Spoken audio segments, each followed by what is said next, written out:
Hey everybody. As you can tell, I donated blood today and I just got home about half hour ago after doing it. Um, and the reason I'm making this video is because I just thought it would be a good idea to maybe talk you through the process and tell you what it's like in case you've ever thought about donating or you're getting ready to donate.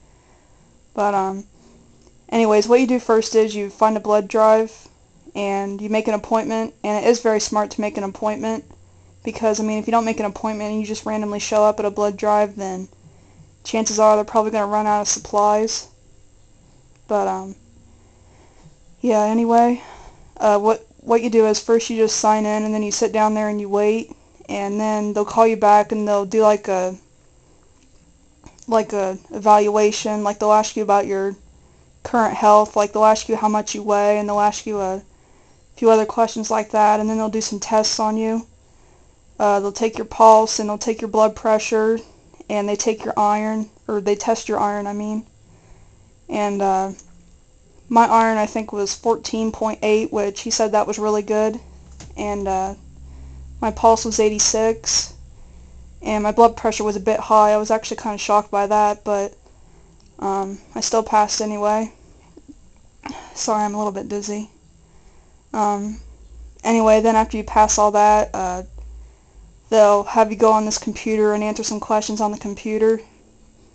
And once you pass all that, then you just go over to the beds and they'll lay you down and they'll prop up your arm and they'll put a blood pressure cuff around your arm. And then what they do is they find your vein, and then once they find the vein, they mark it with a permanent marker, which that's what that black is right there. And then once they find the vein, they rub some iodine on your arm, which that's what that orange stuff is that's on my arm.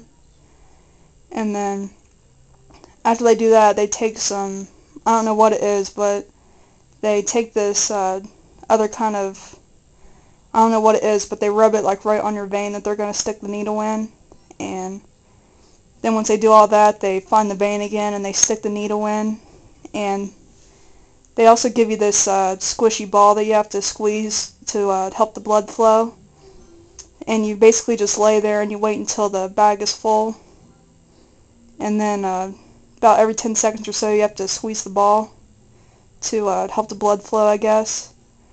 But yeah, the entire process, it takes about at least an hour, and then plus you have to, well, you don't have to, but it's highly recommended, but you can go over to a table and you can have some snacks and you can drink some water to help you feel better. And then they give you instructions on what to do the rest of that day and the day after that day.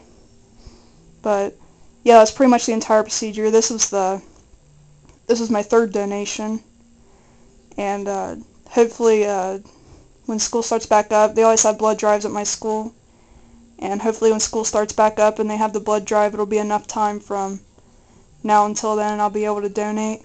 But yeah, it's really not that bad of an experience unless you're afraid of needles, which I'm not really scared of needles. I don't particularly like to be stuck with needles, but, you know, I don't freak out over them or anything like that. But yeah, it's really not that bad of a process. The only really painful things are when they stick the needle in your arm, and also when they do the iron test, because they have to prick your finger when they do that.